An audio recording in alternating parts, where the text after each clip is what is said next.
तबला हरी जय जय राम हरी जय जय राम हरी जय जय राम राम कृष्ण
हार गया काटे पीतांबर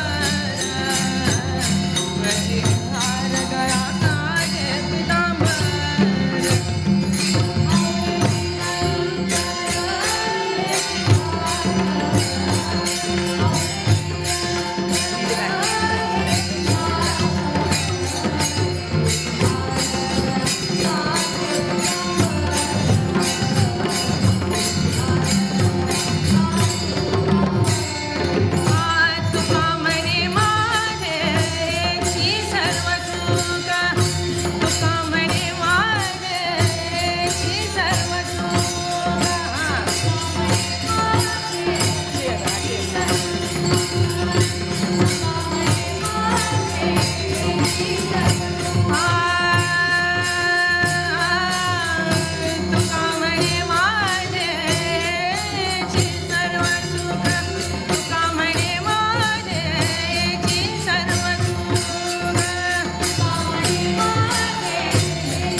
Krishnamurthy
Thank you.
माऊली महावैष्णव एकनाथ बाबा आणि गवळण होऊन गोकुळामध्ये प्रवेश करतात. गवळण झाल्याशिवाय कृष्ण परमात्म्याच्या क्रीडेचा अनुभव पूर्णत्वाने आपल्यात प्रगट होणार नाही. विठ्ठल विठ्ठल.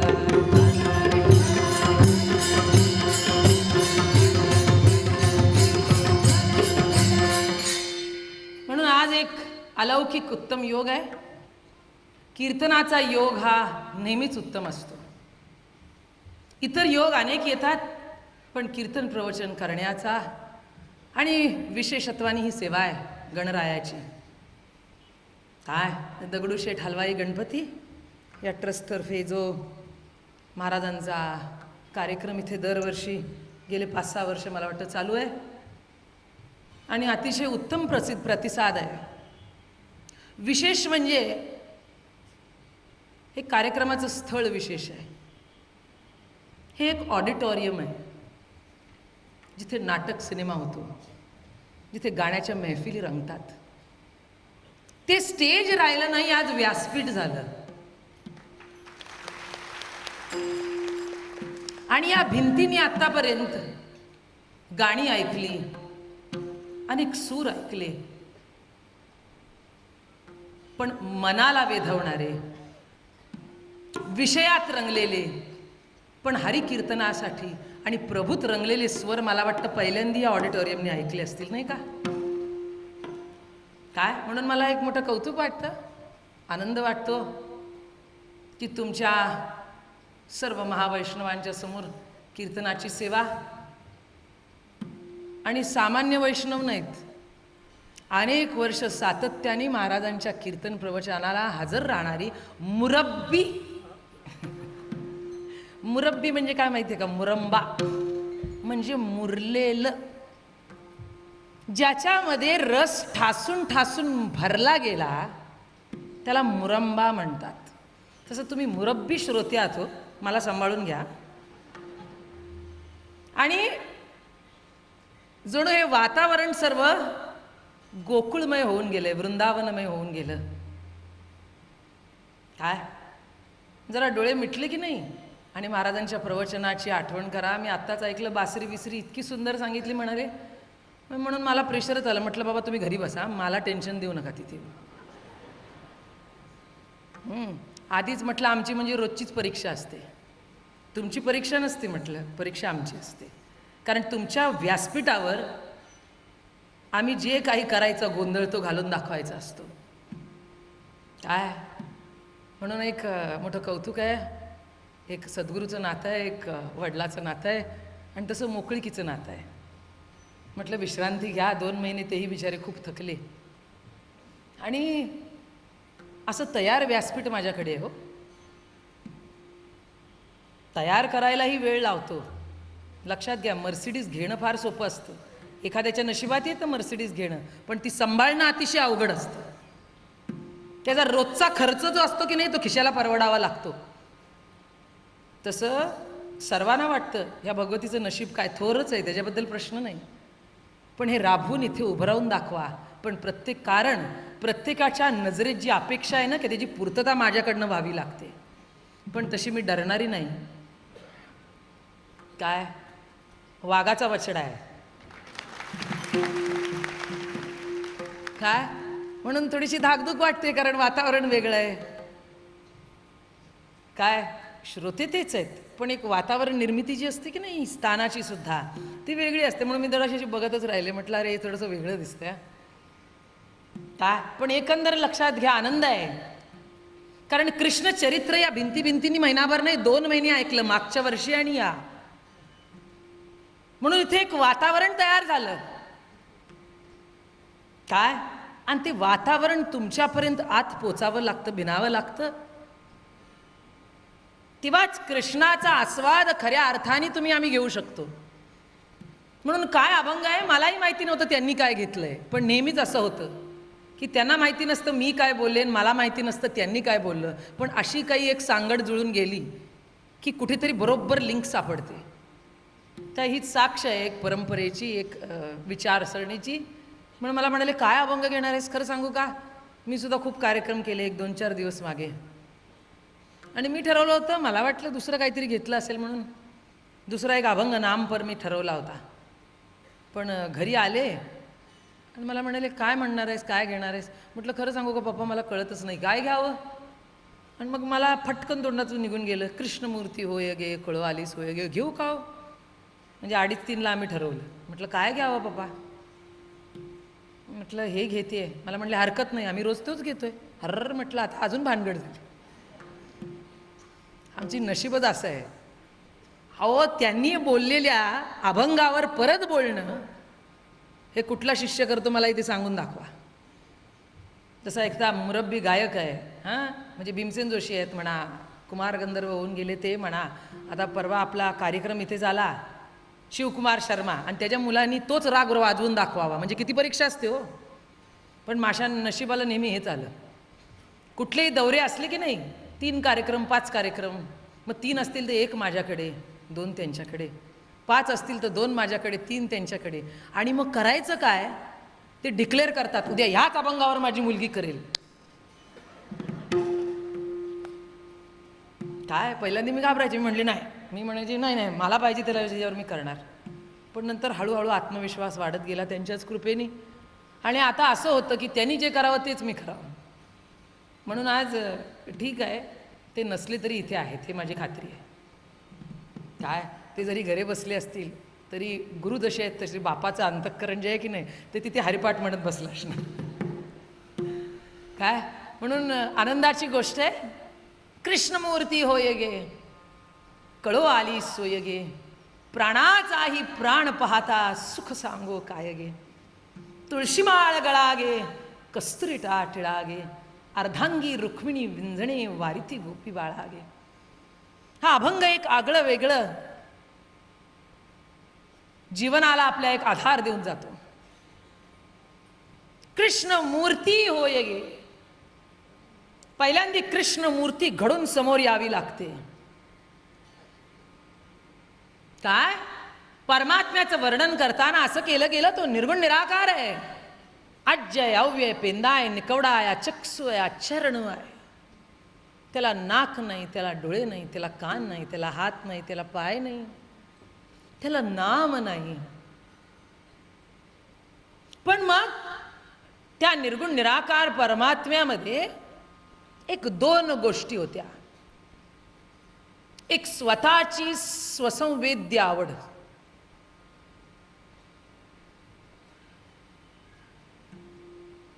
काय स्वतःची आवड. तुम्हाला कळतं मी काय म्हणते ते, ह्याच्या पलीकडे मी सांगू शकत नाही. आवड जी असते ती दुसऱ्याचं बघून नसते.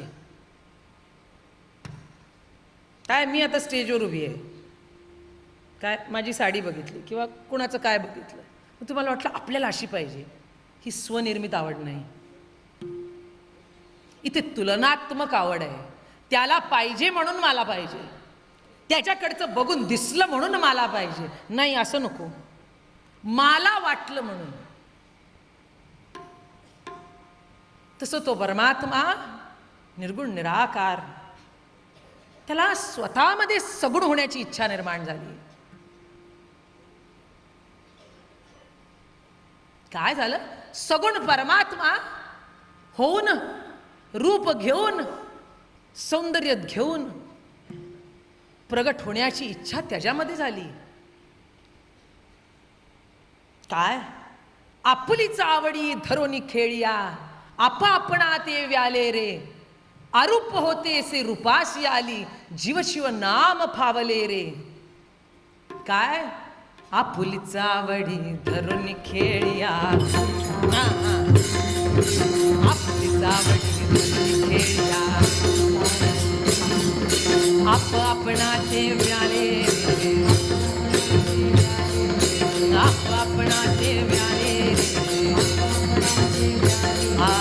रूप होते ते रूपाशी आले,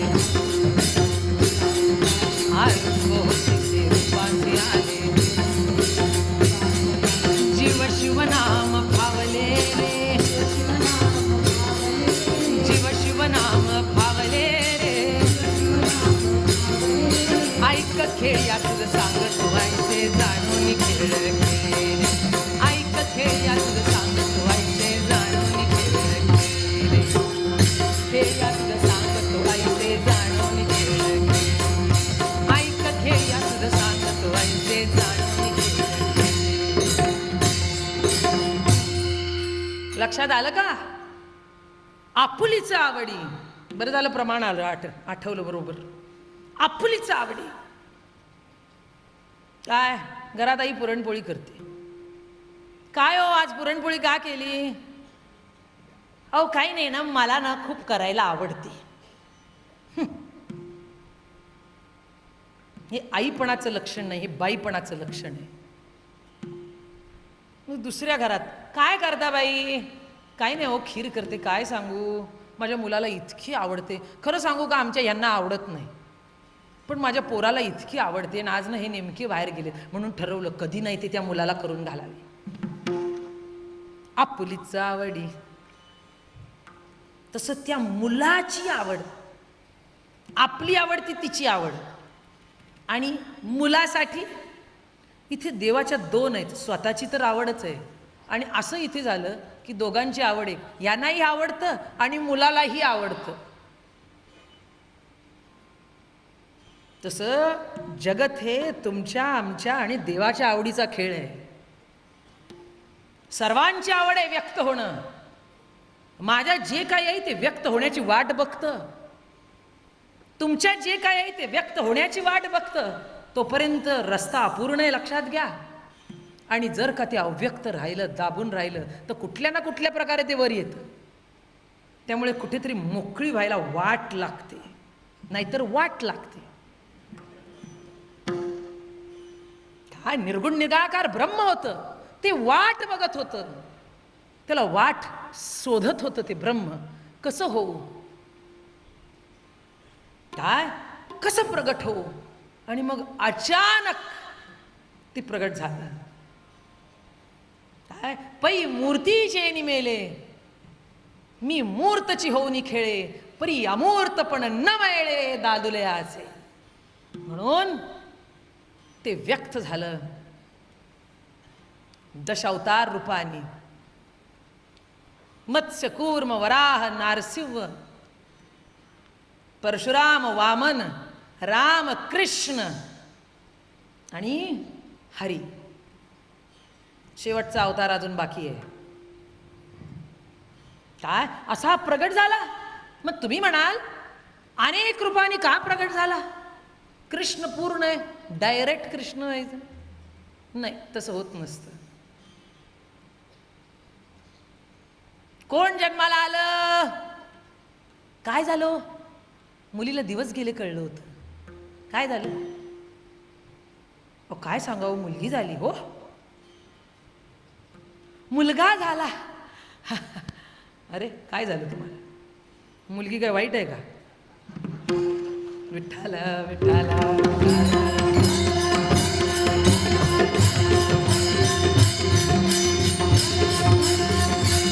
मग मुलगी झाली, मग तिची वाढ झाली, त्यादी बाळ होतं, मग वयात आली. काय पण वयात आली आल्या काही लगेच तिला मूल होत नाही, झालं तरी ते बरोबर होत नाही. म्हणून गव्हर्नमेंटनी लॉ करून ठेवलाय 18 वर्षाच्या वर आणि 21 वर्षाच्या वर मुलाला मग ती वयात येते, मग तिलाही मूल होऊ शकतं. मग तसंच परमात्म्याचा सुद्धा प्रवास आहे. मत्स्य कूर्म वराह नारसिंह वामन परशुराम राम कृष्ण. काय तसं परब्रह्म सुद्धा हळूहळू हळूहळू वयात आलं आणि जे पूर्णत्व गाठलं ते कृष्ण कृष्ण जय कृष्ण कृष्ण जय कृष्ण कृष्ण जय कृष्ण कृष्ण कृती आहेत. भिन्न खाणी भिन्न आकार भिन्न नावे भिन्न व्यापार. भिन्न खाणी आहे भिन्न आकार आहे भिन्न नावे आहेत भिन्न व्यापार आहे. आणि ते ना साधारण त्याचे 4 कप्पे पडले गेले प्रकृतीचे सुद्धा. म्हणून तुमची प्रकृती वेगळी माझी प्रकृती वेगळी. म्हणजे एका प्रकृतीचे लोक जवळ येतात तसे आपण एका प्रकृतीचे आहोत. म्हणून इथे कीर्तन ऐकायला आलो. या थोड्याशाच काही फुटाच्या अंतरावर बाहेर जे लोक आहेत ते आपल्या प्रकृतीचे नाहीत. काय आपल्या प्रकृतीचे नाहीत. आपण एका प्रकृतीचे निर्माण झालो. तसे ही प्रकृती एक अपेक्षा ठेवते त्या सत्तेकडून सुद्धा कुठल्या रूपाने प्रगट व्हावं. आणि जशी जशी अपेक्षा असते म्हणजेच तपश्चर्या. जशी जशी इच्छा बळावते त्या त्या काळासाठी तसा तसा तो परमात्मा अनेक रूपांनी प्रगट होतो. आता आपल्यात दशावतार आहेत पण जगतामध्ये ख्रिश्चन आहे मुस्लिम आहे झोराष्ट्र आहे कितीतरी अनेक अनेक अंगाने तो परमात्मा प्रगट आहे ना. हे कशासाठी? ज्याची त्याची प्रकृती जशी तशी इच्छा करतो. जेणे जेणे जैसे ध्याये तैसे व्हावे कृपाळे. काय जेणे जेणे जैसे ध्याये तैसे व्हावे कृपाळे. जशी एक आई असते बाप असतो ज्या ज्या मुलाची आवड त्या त्या प्रमाणे तो पूर्ण करतो ती पूर्ण करते. तसं परमात्मसत्ता सामान्य जीवाची आवड आप आपल्या इच्छेप्रमाणे वेगवेगळ्या प्रकारांनी प्रगट करते. म्हणून काय ओवी आहे ज्ञानेश्वरीतली अतिशय उत्कृष्ट ओवी आहे. पै मूर्तीचे निमेळे मी मूर्तची होऊन खेळे. मी मूर्त होऊन खेळतो परी. पण लक्षात ठेव ह्याच्यासाठी या पण साठीच परमार्थ आहे लक्षात घ्या. हा पण जर का विसरला तर माणसं अनेक पण करतात दुसऱ्याला खच्ची करायचा. जगामध्ये तेच आहे. काय काय नाही काय असू दे. जगतामध्ये तेच आहे. देवाच्या नावाखाली परमार्थाच्या नावाखाली जितके झगडे चालू आहेत तिथे कशाच्याच नावाखाली नाही. परी मूर्ती जेनी मिळे मी मूर्तचे होऊनी खेळे. परी अमूर्तपण न मिळे दादुल्याचे. त्याचा अमूर्तपण त्याचं निर्गुणत्व त्याचं ऐक्य शेवटी एक आहे ना. एकच बीज आहे. काय ते बीज लावलं जातं काय एकच बीज आहे. मग त्या बीजाला पहिली मुळं फुटतात वर 2 लुसलुशीत पानं येतात. मग पानाला जसं जसं तुम्ही पाणी घाला खत घाला त्याचा मोठा वटवृक्ष होतं मोठा वृक्ष होतं. त्याला पारंब्या फुटतात आणि प्रत्येक त्या फांदीला अनेक फळं येतात. आणि त्या प्रत्येक फळाच्या आत परत एक बीज दडलेलं असतं. तर परमात्म सत्ता कशी प्रगट आहे? पै मूर्ती जेनी मिळे मी मूर्तची होऊनी खेळे. परी अमूर्तपण न मिळे दादुल्याचे. आदि विजय कले आदि विजय कले.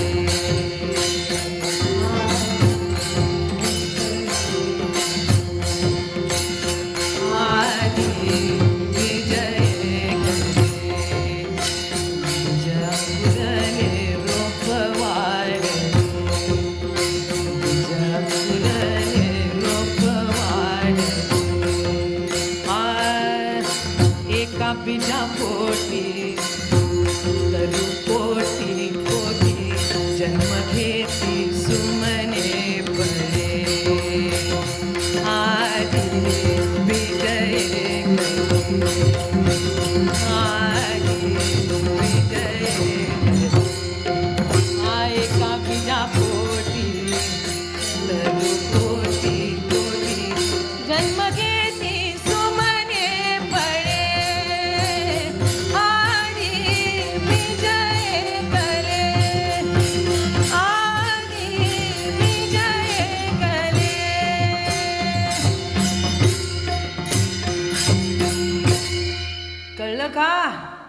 काय कळलं?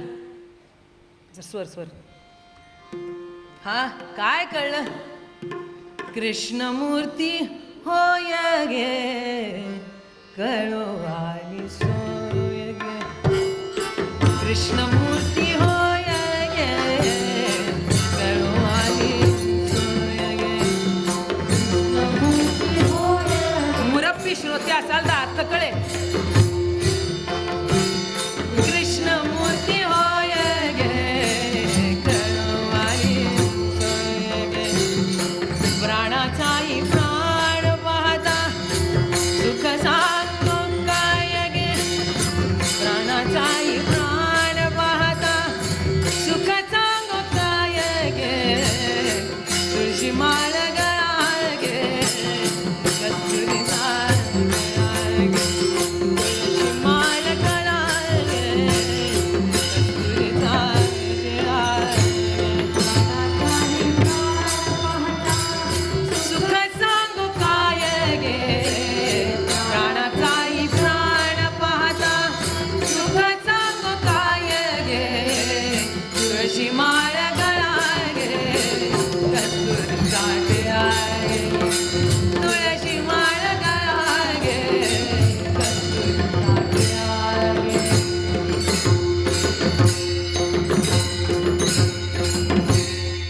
कळलं का काय केलं? तुमची आमची कशी सोय लावली? अरे पाहिजे तसा प्रगट झाला. कळलं का काय सांगितलं? कृष्णमूर्ती एवढेच शब्द पहिले मी घेतले, सोय नंतर बघू. पहिल्यांदा कृष्णमूर्ती म्हणजे काय तर कळू द्या, मग सोय. काय तुम्हाला वाटतं आपला बासरीवाला झाला काय? तुम्हाला काय वाटतं? हात खांद्यावरी राधिकेच्या कदंबाच्या झाडाला टेकून उभा आहे, झालं सगळं. अरे पण तो काय आहे ते लक्षात घ्या. काय मूर्ती म्हणजे काय ते लक्षात घ्या. मूर्ती का प्रगट झाली ही लक्षात घ्या. आणि मूर्ती प्रगट झाल्याने तुमचं आमचं काय झालं हे लक्षात घ्या. काय निर्गुण निराकार तुम्ही काय करावं? काय करू शकता त्याच्याबद्दल? निर्गुण निराकार किती केले तरी कल्पना आहे, सत्य नाही. संतासाठी ते सत्य आहे, ज्यांनी त्याची प्रचिती घेतली. पण आपल्यासाठी शेवटी कल्पनाच आहे. आणि हा धोका आहे आपल्यासाठी, कारण सामान्यरित्या कल्पनेत रंगणारी माणसं आपण आहोत, स्वप्नात रंगणारी माणसं आपण आहोत. मग देव सुद्धा नुसतं स्वप्न ठीक आहे सुरुवातीला, पण संत संगतीने संतांचा हात धरून जेव्हा गोकुळात प्रवेश कराल तेव्हा ते सत्य ठरेल आपल्यासाठी. काय कळलं का? आपल्यासाठी स्वप्नच आहे हो, आपल्यासाठी कल्पनाच आहे. आई वडील देवाऱ्यापुढे बसवतात, बाळा जे जे बाप्पा कर. काय जे जे बाप्पा कर? मग त्याला काहीच कळत नाही. ते आपला बाप्पा म्हटल्यावर तेही जे जे बाप्पा करतं. मग कुणी आल्यावर ते एक प्रदर्शनाचा विषय होतो, दाखवण्याचा. आमचं बाळ बघा कसं पाया पडतं ते. मग कुणी आलं, मग बाबा महाराज आले जेवायला. बाळा मला ज्यांना दाखव कशा बाप्पा कलतो शुंदल माझ्या बाळ. तो जशा बाप्पा कलतो ना शुंदल, तशी तुम्ही सुद्धा करता, कारण अनुभूती कोणालाच नाही.